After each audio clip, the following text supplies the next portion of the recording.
자, 성경 보겠습니다. 오늘 보신 말씀은 마태복음 16장입니다. 마태복음 16장.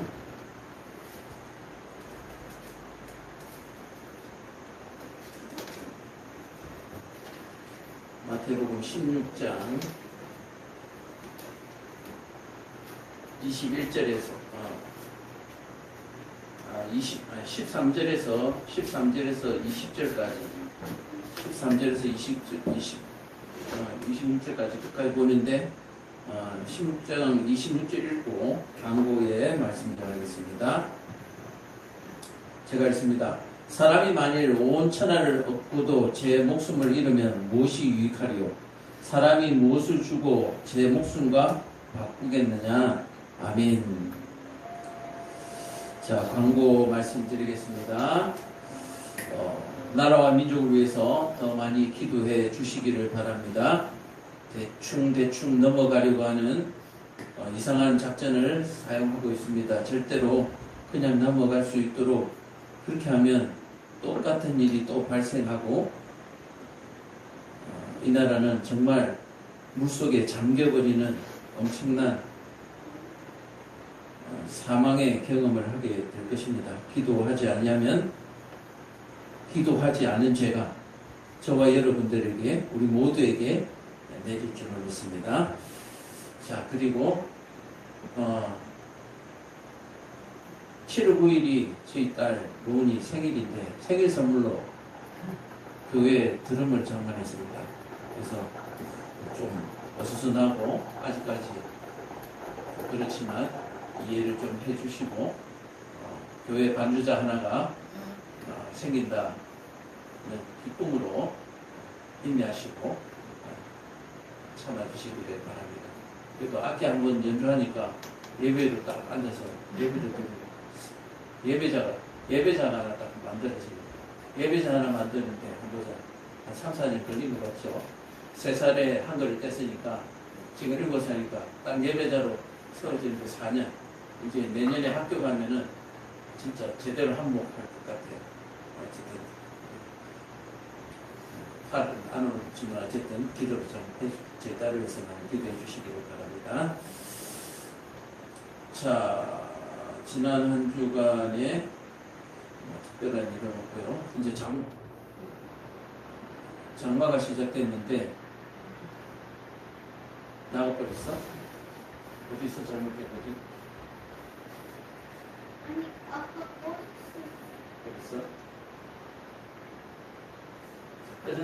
꺼지면 꺼진 대로 갑시다. 어쩔 수 없습니다. 꺼지면 꺼진 대로 가고. 자, 그래서 장마에 건강 조심하시기 바랍니다. 장마에. 오늘도 제가 이제 새벽까지 있다가 갔는데, 습기가 심하니까 각종 질병에 걸릴 확률이 높은 것 같아요.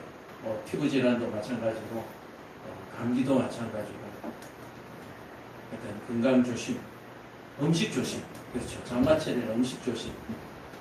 끓여서 따뜻한 거 끓여서 그렇게 먹을 수 있고 날 것을 될 수 있으면 안 먹는 게 좋습니다. 제가 예전에 전라북도 금산에서 사역을 했었는데 정말 무더울 때는 횟집도 문을 닫더라고요. 그래서 금산도 바닷가 도시잖아요. 그것을 보고 이 더울 때 이 회 날것으로 먹는 것이 안 좋구나라는 생각. 하여튼 거의 여름 한 절반 정도는 문이 닫혔던 것 같아요. 그지?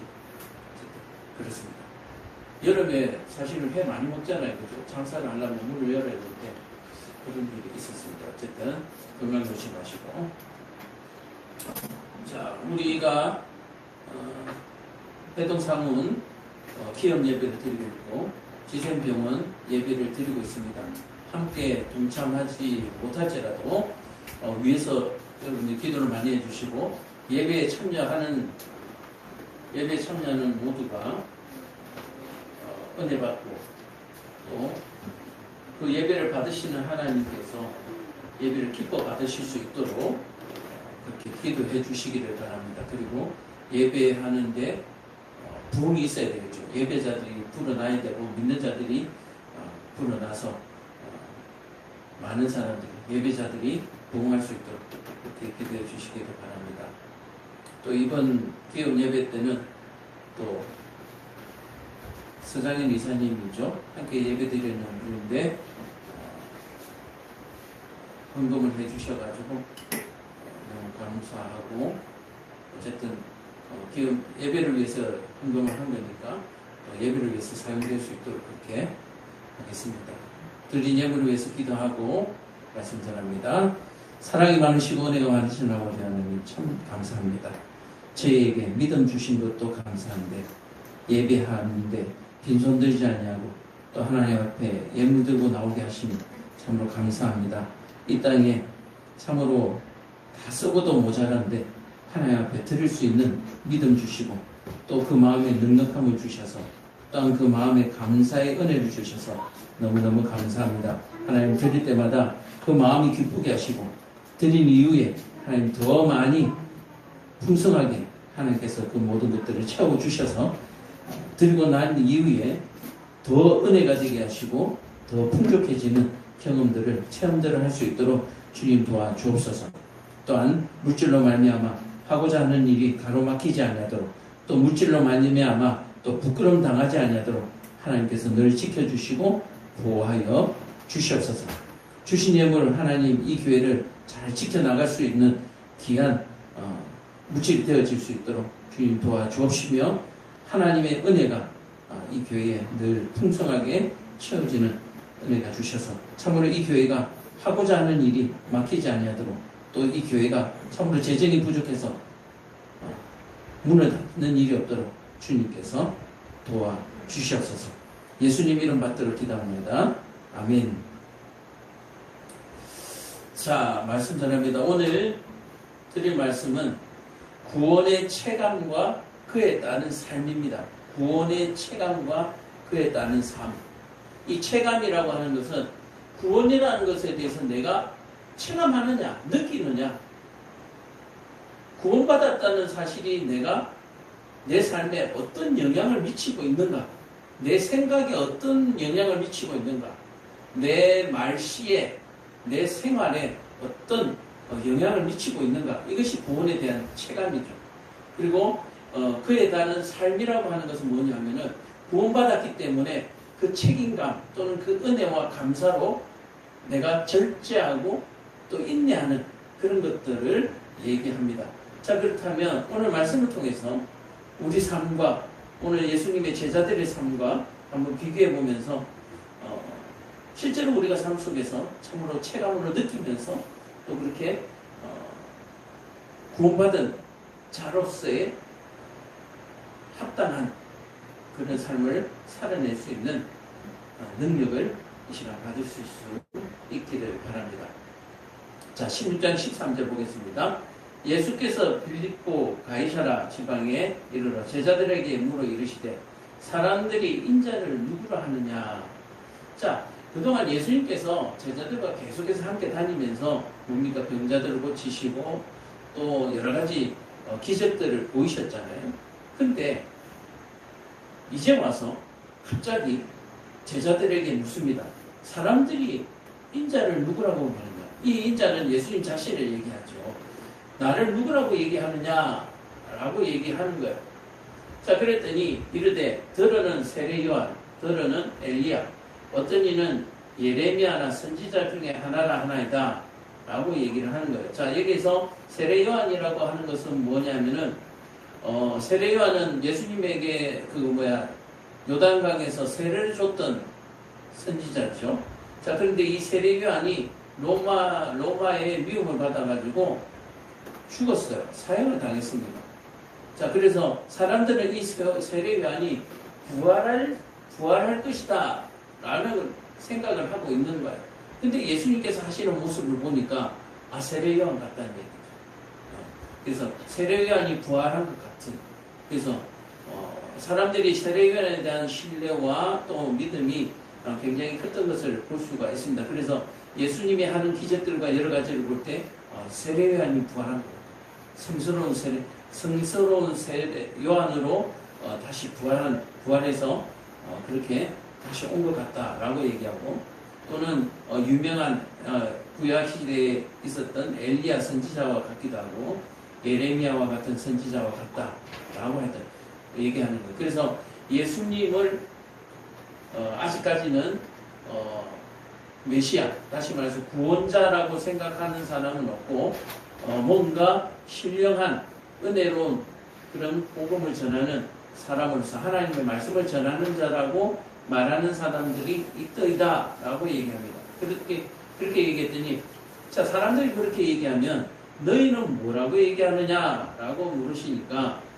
시몬 베드로가 대답하여 이르되 주는 그리스도시요 살아계신 하나님의 아들이시니다 라고 얘기해요. 예수께서 대답하여 이르시되 가요나 시몬아 내가 복이 있도다. 이를 내게 알게 한 이는 혈육이 아니요 하늘에 계신 내 아버지시니라. 자, 여기까지 한번 보면은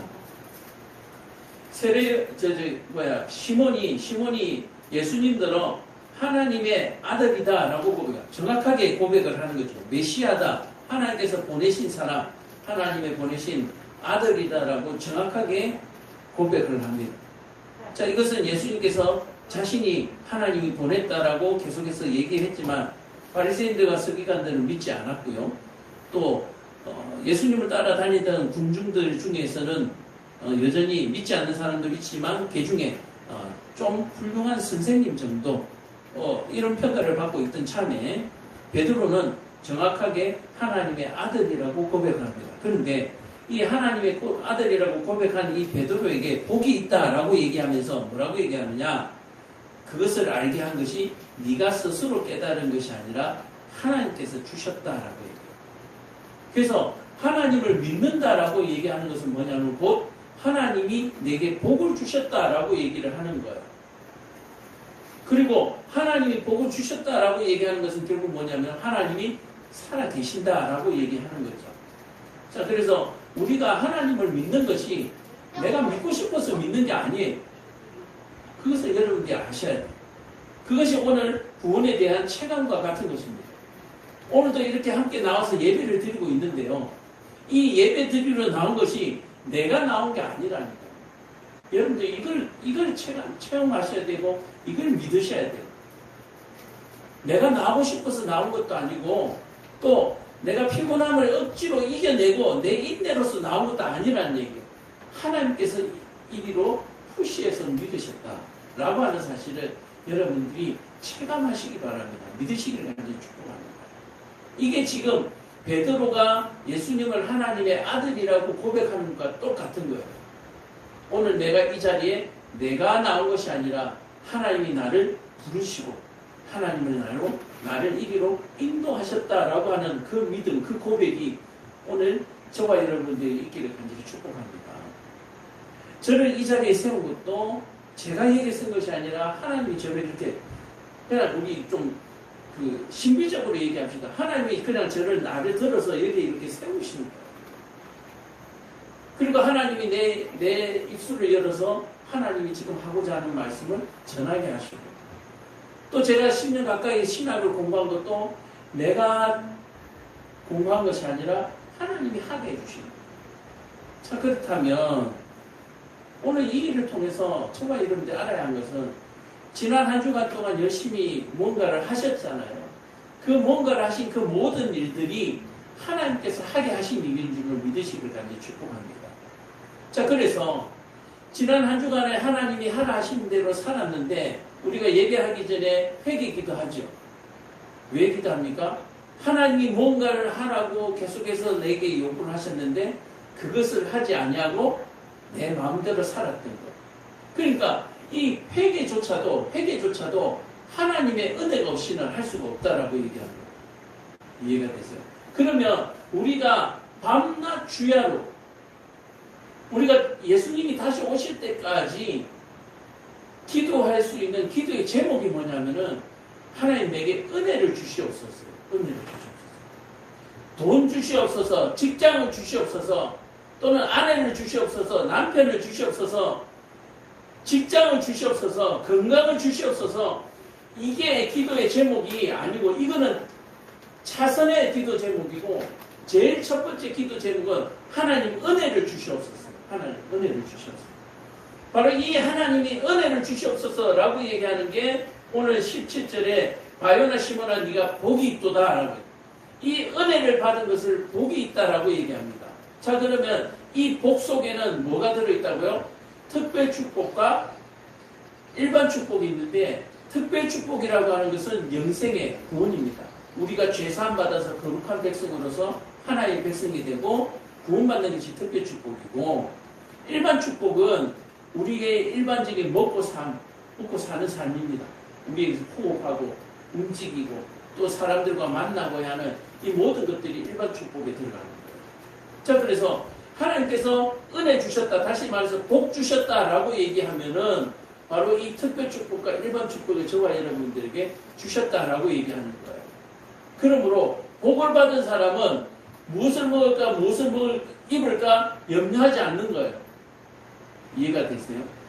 그러므로 우리가 구해야 할 것은 뭐다? 은혜, 복이다. 하나님 내게 은혜를 주시옵소서, 하나님 내게 복을 주시옵소서. 바로 이 안에 모든 것이 들어있다라고 얘기하는 거예요. 그런데 사람들은 이것을 알지 못하니까 뭐라고 합니까? 그 안에 있는 아주 작은 부분을 기도하는 거예요. 하나님 건강을 주시옵소서, 하나님 돈을 주시옵소서, 하나님 직장을 주시옵소서. 알겠어요? 자, 그런데 이거 달란다고 하나님 주시나요? 달란다고 주시는 게 아니에요. 최소한 하나님의 계명을 지키는 사람이 이 일반 축복을 받을 수가 있고, 제가 지난번에 얘기했잖아요. 하나님을 믿지 않는 사람도 하나님의 계명대로 지키면서 살면 이 일반 축복은 받는다니까요. 이해가 되시죠? 충분히 사람의 의지로서 계명을 지킬 수 있습니다. 살인하지 않냐고, 도둑질하지 않냐고, 간음하지 않냐고, 그죠? 열심히 땀 흘려 일하고 어려운 일들 돕고, 이거 사람의 의지로 얼마든지 할 수 있다니까요. 그리고 그 의지로 하는 것이기 때문에 내 마음이 내키면 하고 마음이 안 내키면 안 하고.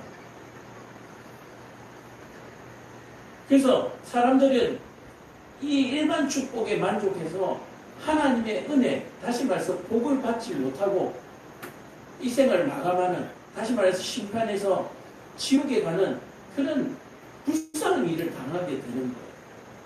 우리가 구해야 될 것은 오직 하나님의 은혜, 하나님이 주신 복이다라고 하는데, 하나님께서 주시는 복은 무슨 복이다? 구원의 복이에요. 지금 저와 여러분들이 이제 예수 믿고 살았다라고 얘기하지만 우리가 얼마 전까지만 해도 죽었었다니까요.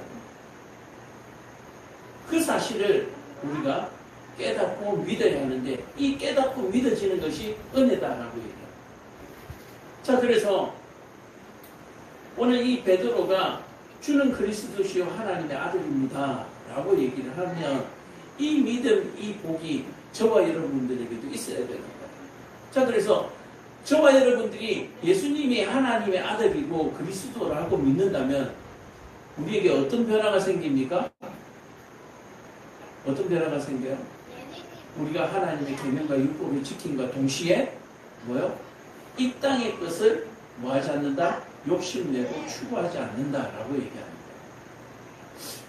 목사님 좀 이상하지 않아요? 예수 믿고 나서 좀 건강하고 좀 풍족하게 잘 살면 더 좋지 않나요? 라고 얘기하는데, 예수님께서 뭐라고 얘기하느냐면 돈과 하나님, 재물과 하나님을 동시에 섬길 수 없다. 동시에 섬기면 안 된다는 게 아니라 이 인간 구조가요, 두 개를 동시에 섬길 수가 없는 거예요. 두 개를 동시에 섬길 수가 없어요. 이 두 개를 동시에 섬기는 것을 뭐라고 얘기하느냐라고 얘기하면 죄다라고. 죄. 동시에 섬길 수도 없거든요. 동시에 섬긴다라는 것은 하나님께서 인정을 안 해주시기 때문에 동시에 섬기는 게 아니에요. 근데 내가 동시에 섬긴다라고 내가 판단하고 내가 생각하는 거예요. 그리고 내가 된다라고 생각하는 거예요. 근데 하나님은 이 동시에 섬기는 것을 뭐요? 인정하지 않는 거예요. 그러면 하나를 인정받지 못하기 때문에 두 개를 섬길 수 없는 것이죠. 자, 그렇다 보면 마지막에 우리가 심판을 받게 된다라고. 18절에 보면 또 내가 내게 이르노니 너는 베드로라. 내가 이 반석 위에 내 교회를 세우리니 음부의 권세가 이기지 못하리라. 자, 베드로에게 뭐라고 얘기하면 너는 반석이다. 이 뭐냐, 이 반석은 믿음을. 베드로가 지금 뭐라고 얘기했습니까? 주는 그리스도시요 살아계신 하나님이다. 하나님의 아들입니다. 이게 뭡니까? 믿음이잖아요. 이게 은혜 받은 거잖아요. 이걸 반석이라고 얘기하는 거예요. 여기 위에다가 뭘 하겠다? 교회를 세우겠다라고 얘기하는 거예요. 교회를. 자, 이 교회는 뭡니까? 구원의 교회죠. 또 그 믿음 위에 예수님이 함께 하시겠다라고 얘기를 하는 거예요. 내가 천국 열쇠를 내게 주리니 내가 땅에서 무엇이든지 매면 하늘에서도 맬 것이요 내가 땅에서 무엇이든지 풀면 하늘에서도 풀리리라 라고 얘기했는데, 많은 사람들이 여기에서 오해를 하는 것이 천국의 열쇠를 베드로에게 줬다. 여기에 사람들이 현혹이 됩니다. 자, 그러면 일반인들은 뭐라고 생각하겠어요? 베드로한테 잘 보여야 된다고 생각합니다. 그래서 베드로한테 기도하는 거예요. 그래서 베드로를 섬기는 거예요. 이해가 되세요? 근데 이것이 아니다라는 거예요. 베드로가 주는 그리스도시요 하나님의 아들입니다라고 고백했을 때 그 반석 위에 교회가 세워졌잖아요. 그럼 저와 여러분들도 주는 그리스도시요 하나님의 아들이라고 고백하면 거기에 반석이 되고 거기 위에 하나님께서 교회를 세우시는 거예요. 이해가 되세요? 베드로는 사람에 불과한 거예요. 베드로는 그냥 사람입니다. 하나님을 잘 믿었던 사람이에요. 그가 신이 될 수는 없는 거예요. 또 그에게 그 천국의 열쇠를 줬다라고 얘기하는 것은 뭡니까? 저와 여러분들에게도 이와 같은 반석 위에 교회를 세우고 하나님께서 천국 열쇠를 주심으로 우리가 구원받고 하나님의 나라에 넉넉히 들어가는 줄로 깨달으시기를, 믿으시기를 축복합니다. 이해가 되세요? 그래서 저와 여러분들도 이 베드로와 같이 천국 열쇠를 받아야 되는 거예요. 이걸 믿음이라고 얘기하고 이걸 은혜라고 얘기합니다. 그러므로 이건 우리가 어디 땅을 파서 찾는 게 아니에요. 집주인이신 하나님이 그 열쇠를 우리에게 넘겨줘야만 우리가 받을 수 있는 것이다. 그렇다면 우리가 이걸 어떻게 받을 수 있어요? 구하는 거예요. 하나님 앞에 달라고 얘기하는 거예요. 구하라 그러면 구할 것이고, 찾으라 그러면 찾을 것이고, 두드리라 그러면 열릴 것이다 라고 얘기하는 게 바로 이 얘기입니다. 오늘 저와 여러분들이 한번 생각해 봅시다. 지난 한 주간 또는 지금 우리 교회에 나오신 지 이제 몇 년이 되셨는데 그동안 기도하신 것이 무엇이었던가 라고 하는 것을 우리 한번 생각해 봐야 돼요. 하나님 복을 주시옵소서, 은혜를 주시옵소서 라고 우리가 말은 하고 기도를 했지만 그 복과 은혜가 무엇인지 우리는 오늘 성경을 통해서 분명히 알게 되는 거예요. 이 복이 뭡니까? 주는 그리스도시요 하나님의 아들입니다 라고 하는 그 고백이 우리한테 있어야 돼요. 그 고백이 있는 사람이 어떻게 해요? 구원의 체감을 한 사람이고, 이 구원의 체감을 한 사람은 그에 따른 삶을 살게 되어 있다라고 얘기하는 거예요. 이번 주에 제가 제 동기하고 이제 친구하고 통화를 하면서 그 얘기했습니다. 이게 참 재밌는 거예요. 뭐냐면 저 하늘의 태양이 밤의 달이 하나님께서 나를 위해서 만드셨다. 조금 더 확장시키면 저 하늘의 태양이 밤의 달이 우리를 위해서 만드셨다라고 얘기합니다. 이게 그에 따른 그 체감의 차이거든요. 믿음이 충만한 사람은 저 해와 저 달은 나를 위해서 만드는 거예요. 그냥 우리라고 하는 전체 속에 내가 혜택을 받고 있는 것이 아니라 오로지 나만을 위해서. 이해가 되세요? 자, 그렇다면 이걸 더 확장시키면 뭐냐면은 예수님께서 십자가에 못 박혀서 죽으셨잖아요. 그 예수님께서 십자가에 죽으신 이유가 뭐예요? 죄 때문에.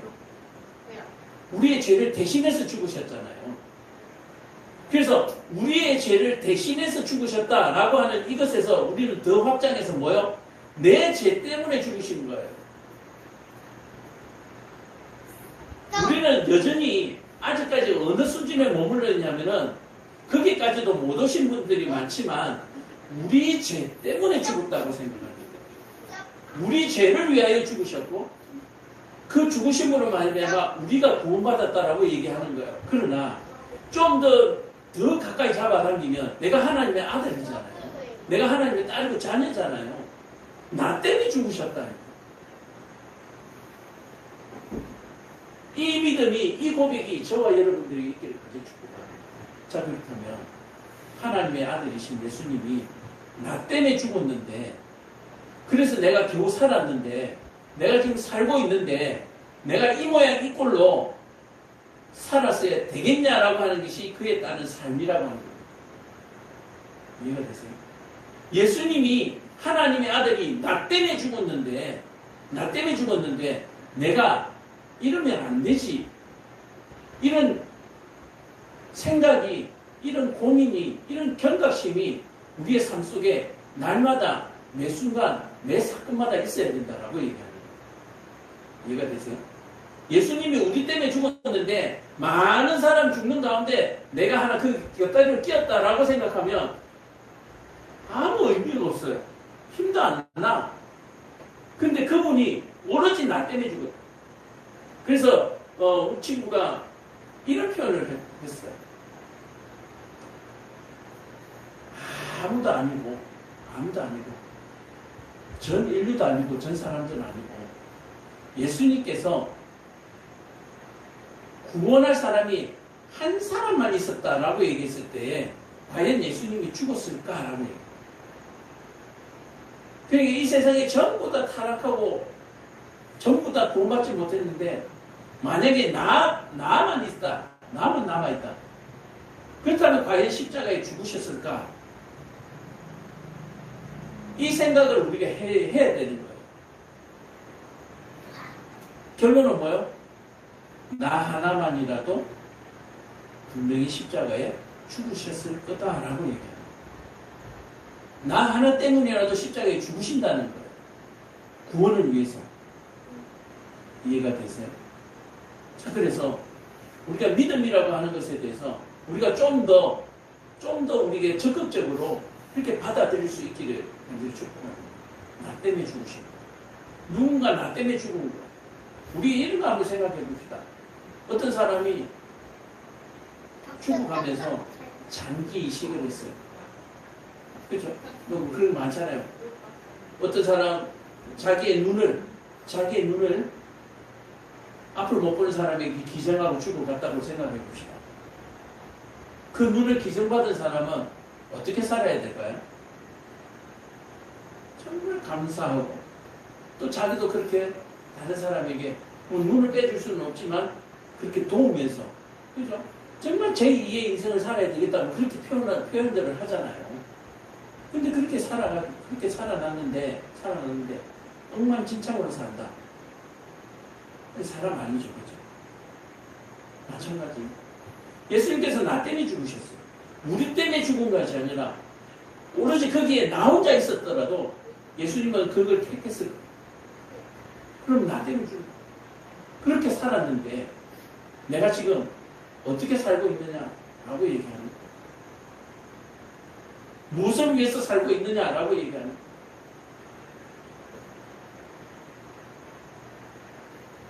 어제도 어떤 분하고 대화를 하면서 이런 얘기했어요. 부자나 안 부자나 똑같이 하루 세 끼 먹고 먹을 수 있는 건 한계가 있어서 똑같이 먹고 산다는 거예요.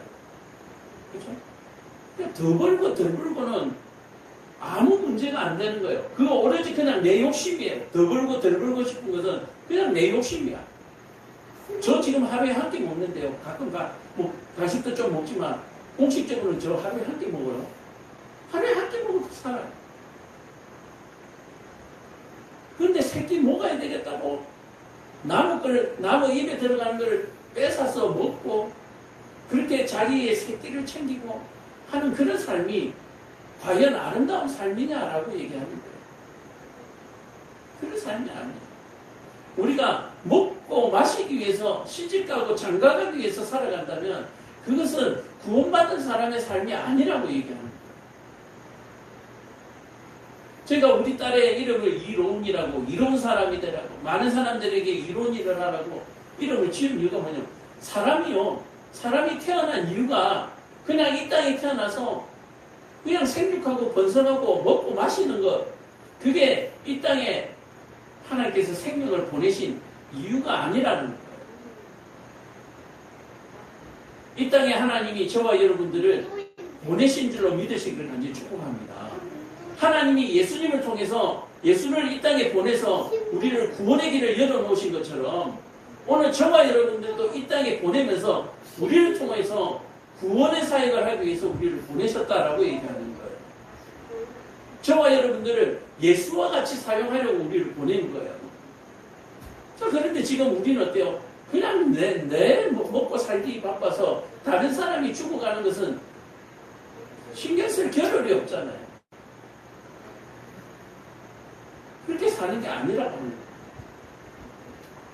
그래서 일단 우리는 이 땅에서 내가 먼저 살아야 되는 것이고, 그렇다면 사는 게 뭡니까? 구원받는 믿음이 있어야 돼요. 은혜를 받아야 되고 복을 받아야 되는 것이고, 두 번째는 그렇게 복을 받은 내가 뭐요? 다른 사람에게 그 복을 나누어주는 삶을 해야 된다라고 얘기를 하는 겁니다. 이 땅에 많은 사람들에게 우리가 무엇을 줍니까? 희망을 줘야 되는 거예요. 괜찮다고 얘기해 줘야 되는 거예요. 아, 그만큼만 벌어도 괜찮다라고 얘기해 주는 거예요. 그만큼만 먹어도 괜찮다라고 얘기하는 거예요.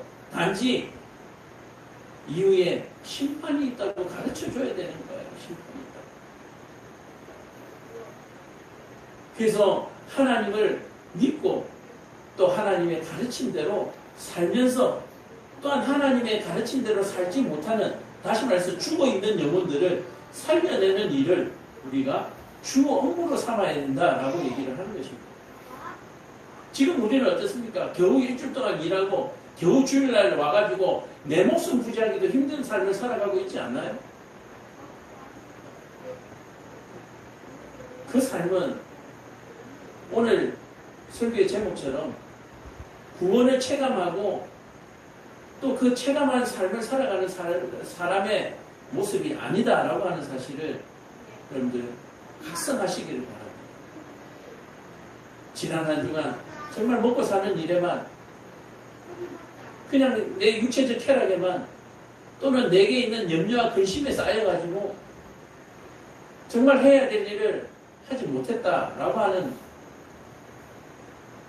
그런 각성이 말씀을 통해서 우리가 이루어져야 된다는 겁니다.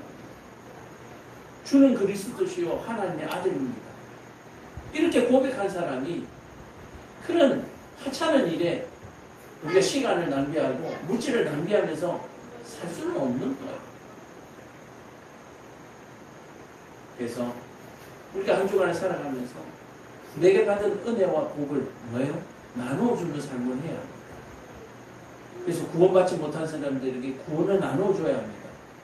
은혜 받지 못한 사람들에게 은혜를 나누어줘야 돼요. 근데 잘 아시다시피 그 은혜와 복이 쉽게 받아지던가요? 지금도 왔다 갔다 하잖아요. 이게 뭐 하는 짓인가? 이거 해가 뭐 하나? 우리는 그런 의심 속에서 우리가 신앙생활 하는 거잖아요. 근데 재밌는 것은 뭐냐면은 어차피 세상 사람들이 말하는 것처럼 어차피 죽어요. 돈을 많이 버나 건강하나 건강하지 못하나 어차피 죽어요. 모든 사람이 죽어요. 죽은 이후에 뭐가 있다고요? 심판이 있다는 거예요. 건강하게 빨리 죽은 사람이나 건강하게 늦게 죽은 사람이나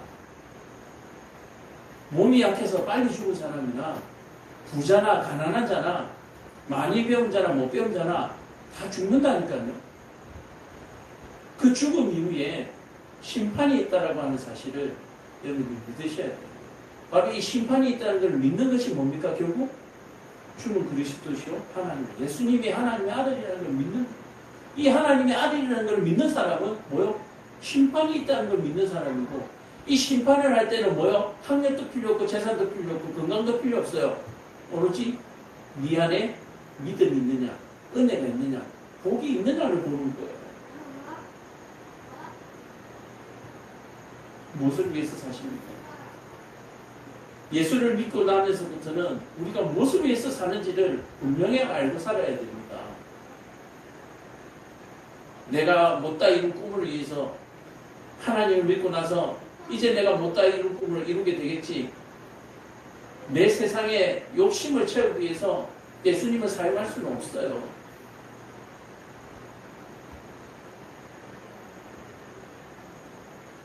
다시 한 번 더 말씀드린다면 예수님이 누구 때문에요? 나 때문에 죽었다는 이 믿음이 저와 여러분들이 있기를 바랍니다. 나 때문에 죽었어요. 우리 때문에가 아니라 나 때문에.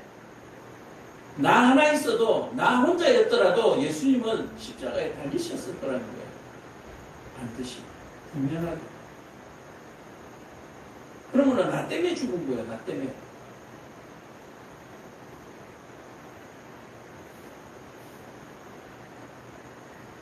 이에 제자들에게 경고하사 자기가 그리스도인인 것을 아무에게도 이르지 말라 하시니라.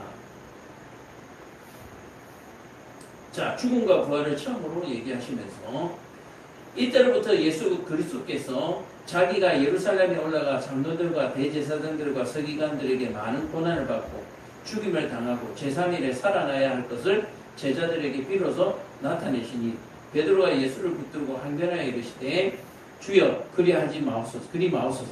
이 일이 결코 죽기에 미치지 아니합니다. 뭡니까? 베드로가 예수님이 그렇게 잡혀가서 죽도록 내가 결코 가만히 내버려 두지 않겠다는 거예요. 내가 예수님 지키겠다는 거예요. 그랬더니 예수님께서 뭐라고요? 예수께서 돌이키시며 베드로에게 이르시되 사탄아 내 뒤로 물러가. 너는 나를 넘어지게 하는 자로다. 내가 하나님의 일을 생각하지 아니하고 도리어 사람의 일을 생각하는 정도다. 자, 뭡니까? 구원을 받은 자가 하나님의 일을 생각하지 아니하고 사람의 일을 생각하는 이 자체를 뭐라고? 사탄이라고 얘기합니다. 구원을 받은 사람은, 구원의 체감을 한 사람은 이제 하나님을 생각하고 살아야 되는 거예요. 하나님을 생각하면서. 과연 하나님은 어떻게 하셨을까? 과연 하나님은 내게 무엇을 원하시는가? 하나님이 그 원하시는 것을 우리가 찾아야 돼요. 그것을 하나님 앞에 받아야 되는 거예요. 근데 제일 먼저 하나님께서 우리에게 주신 것이 계명이고요. 그 다음에 복음을 전하는 일을 우리에게 주셨습니다.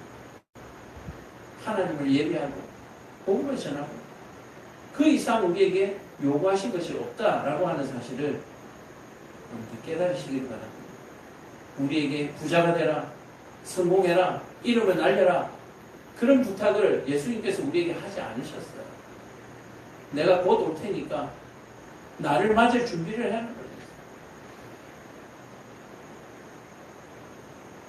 이에 예수께서 제자들에게 이르시되 24절에 누구든지 나를 따라오거든 자기를 부인하고 자기 십자가를 지고 나를 따를 것이라.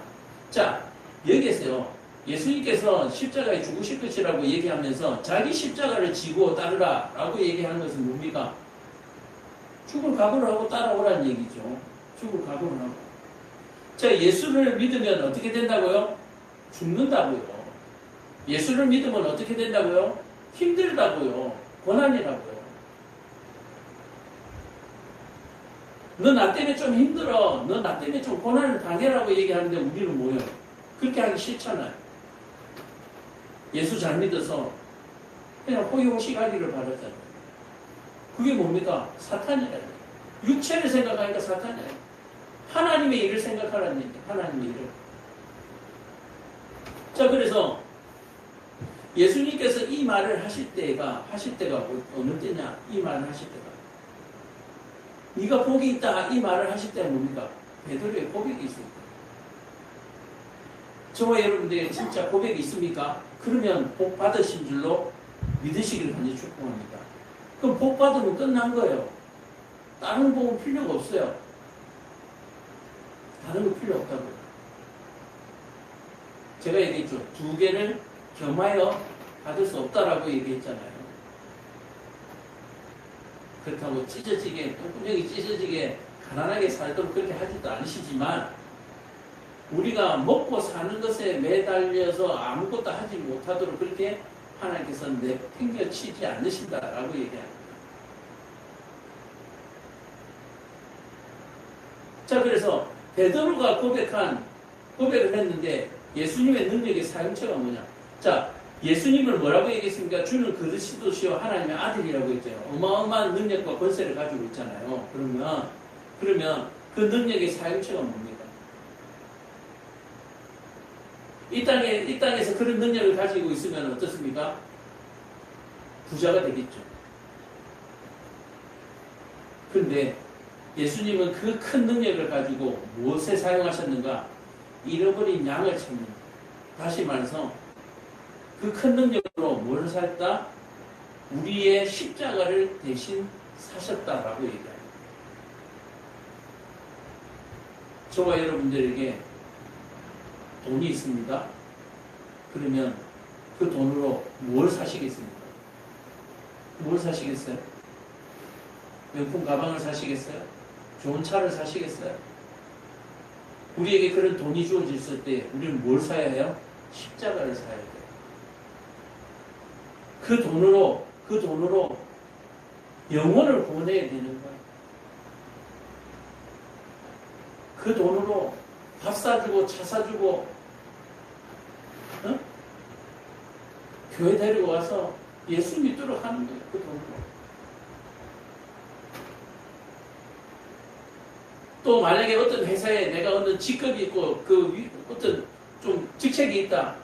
그 직책을 가지고 밑에 부하 직원들을 데리고 와가지고 교회에 앉혀야 됩니다. 회사에 직책을 줘놓으니까 그냥 거기에서 거들먹거리면서 왕노릇하는 재미에 빠져가지고 그렇게 사는 게 아니에요. 그렇게 살아서는 안 되는 거예요. 한 가정의 엄마가 되고 한 가정의 아빠가 되고 한 가정의 자녀가 되어서 내가 예수를 알게 되면 그 예수를 믿도록 내 모든 것을 동의해야 되는 거예요. 사이가 안 좋은 사람이 있으면 사이 좋게 구원해야 되니까 사이가 좋아야 됩니다.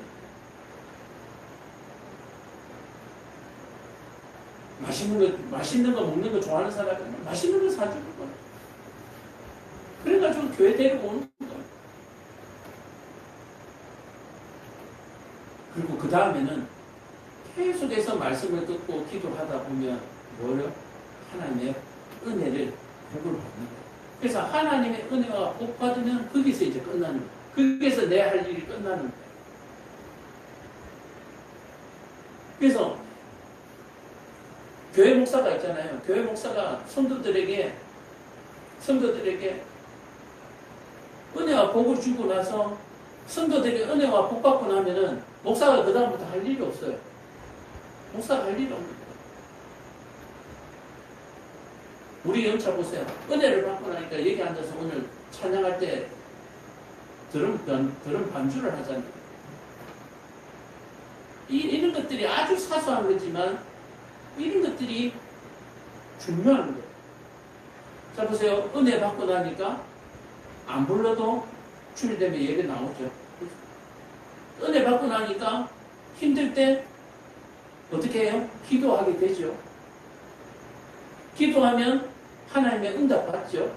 또 하나님의 도우심 받죠. 그래서 제일 중요한 게 은혜와 복을 받도록 하는 게 목사가 하는 일이에요. 그래서 성도들이 은혜, 복을 받았는가? 목사는 매일 그거 살피는 거예요. 은혜와 복 받았는가? 그러면 이제 목사가 할 일이 없잖아요. 그럼 또 딴 일 찾아 나가고.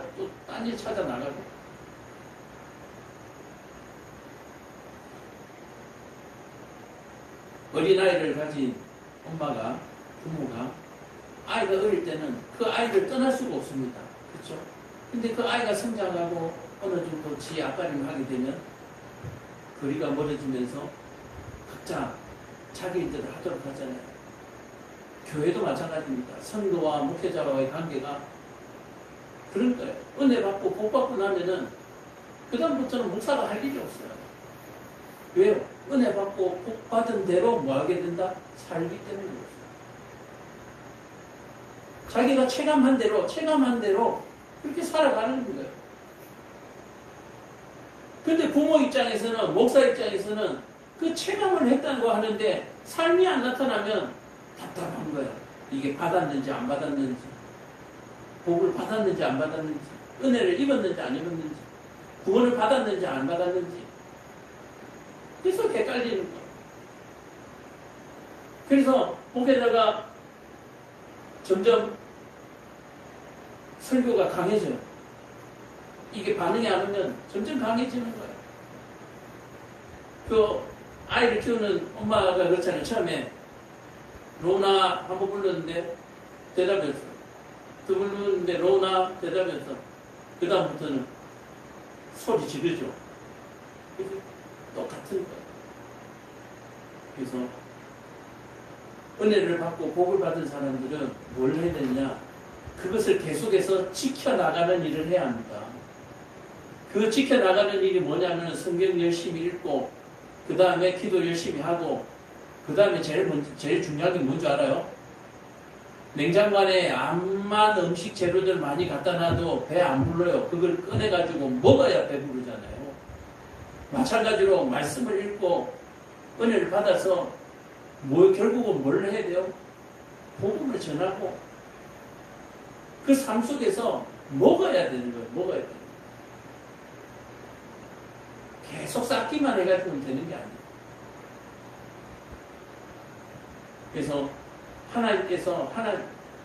하나님께서 보내신 예수님이 그 많은 능력을 돈 버는데 또 이 땅에 왕이 되는데 사용하지 않으시고 잃어버린 양을 찾아서 그 양들의 십자가를 구속하는 그 일에 사용하셨다. 세상 말로 비유를 하자면 이런 거예요. 돈 많이 벌어가지고 그 많은 재산을 뭐요? 남 빚 갚아주는데 썼다는 얘기예요. 자기를 위해서 쓰지 않냐고. 이게 십자가의 구속입니다. 예수님의 그 큰 능력으로 우리의 죄를 대신 사주신 거예요. 우리의 십자가를 대신 져주신 거예요. 자, 그러면 우리는 뭐 해야 돼요? 또다시 십자가를 지려고 하는 삶을 살아서는 안 된다라고 얘기하는 거예요. 기껏 십자가 등에서 떼줬더니 또 십자가를 찾아 나서는 거예요. 그런 삶을 살아서는 안 되는 거예요. 세상의 뜻을 쫓아서 살아서는 안 되는 거예요. 자, 그래서 이 십자가라고 하는 것이 제가 이제 인터넷에 검색을 해봤어요. 이 콘스탄티누스라고 하는 황제가 로마 황제인데 이 사람이 예수를 믿기 시작하면서 뭘 했냐면은 십자가가 사형 형태이거든요. 그 십자가를 없애버렸어요. 대단하잖아요. 십자가의 사형제도를 없애버렸어요. 예수 믿고는. 왜? 예수를 십자가에 달아서 죽였잖아요. 이 콘스탄티누스 황제가 그러니까 AD 313년쯤이라고 그러는데 그러니까 지금부터 한 2025년 1700년 전 십자가의 형벌을 없앴어요. 이게 왜 없앴냐 했더니 황제가 전쟁에 나갔는데 십자가 환상을 봤대요. 그러고 나서 이겼다는 거예요. 그래서 이 십자가가 부끄러운 처형도구가 아니라 승리의 상징으로 이제 되면서 십자가의 형태를 없애버린 거예요. 그러니까 어떻게 보면 완전하게 예수님께서 십자가에서 부활하신 그 승리를 완전하게 깨닫고 이 승리의 심볼로 삼은 것은 아니지만 어쨌든 그 십자가가 형태로 사용돼서는 안 되는 것이다 라고 하는 것을 깨달으면서 십자가를 형태를 없애버립니다. 형태 자체를 없애버립니다.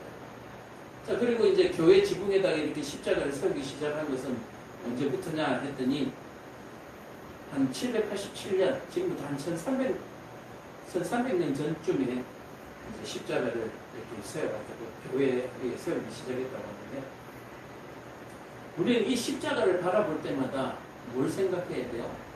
예수님을 생각해야 되고 내 등에 있었던 십자가가 저기에 예수님께 같다는 생각을 우리가 해야 되는 거예요. 그래서 누가복음 15장 4절에 보면 너희 중에 어떤 사람이 양 100마리가 있는데 그 중에 한 마리를 잃으면 99마리를 들여두고 그 잃은 것을 찾아내기까지 찾아다니지 아니하겠느냐라고 나온 거예요. 뭐냐면 아까 제가 말씀드린 내용이 성경에 있는 내용 그대로예요.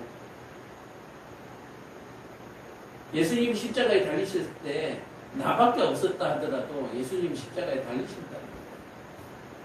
그렇게 저와 여러분들을 구원해 내신 거예요. 그렇게 저와 여러분들을 특별하게 부르신 거예요. 그런데 우리가 받아들이기에 그냥 우리를 부르신 것처럼 두리뭉실하게 수십만 명이 있는 가운데 하나 그냥 덤으로 낀 것 같은 그런 자존감 없는 신앙생활을 해서는 안 된다라고 얘기합니다.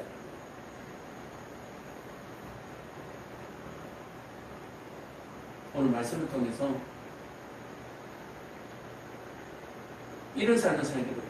25절 보면 누구든지 제 목숨을 보호하고자 하면 잃을 것이요 누구든지 나를 위하여 제 목숨을 잃으면 찾으리라. 사람이 만일 온 천하를 얻고도 제 목숨을 잃으면 무엇이 유익하리요? 사람이 무엇을 주고 제 목숨과 바꾸겠느냐? 자, 이게 뭡니까? 기껏 목숨을 살려놨는데 다시 십자가로 돌아가는 그런 어리석은 삶을 살지 말라라고 얘기합니다.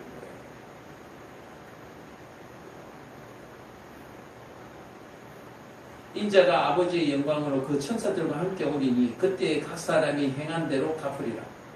진실로 너에게 이르노니 여기서 있는 사람 중에 죽기 전에 인자가 그 왕권을 가지고 오는 것을 볼 자도 있느니라 라고 얘기해요.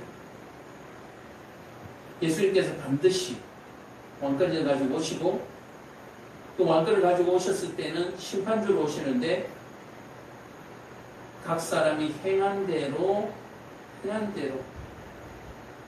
그래서 천국과 지옥으로 나누시겠다라고 말씀을 하십니다. 자, 말씀을 마무리합니다. 오늘 저와 여러분들이 어떤 목적으로 어떻게 살아가고 있는지 우리는 잘 몰라요. 그런데 자기 자신은 너무 잘 알 겁니다. 너무 잘 알 거예요. 내가 정말 생명을 구원받은 사람처럼 살아가고 있는가. 소위 말해서 다른 사람의 생명을 내가 덤으로 얻었는데 과연 그 값을 하면서 살아가고 있는가 라고 하는 사실을 늘 생각하면서 그렇게 살아갈 수 있기를 바랍니다. 직장생활 힘들고요. 또 돈도 쓸 만큼 풍족하게 있으면 좋지만 그것보다도 더 중요한 것은 내가 구원받은 사람으로서 구원받은 그 값을 내가 하면서 살아야 된다라고 하는 사실을 기억하시고 정말 예수님을 믿고 정말 하나님을 믿는다면 무슨 일을 하든지 무슨 생각을 하든지 무슨 말을 하든지 과연 이것을 하나님이 보시기에 어떠한가 하는 고민이 있기를. 그래서 말보다는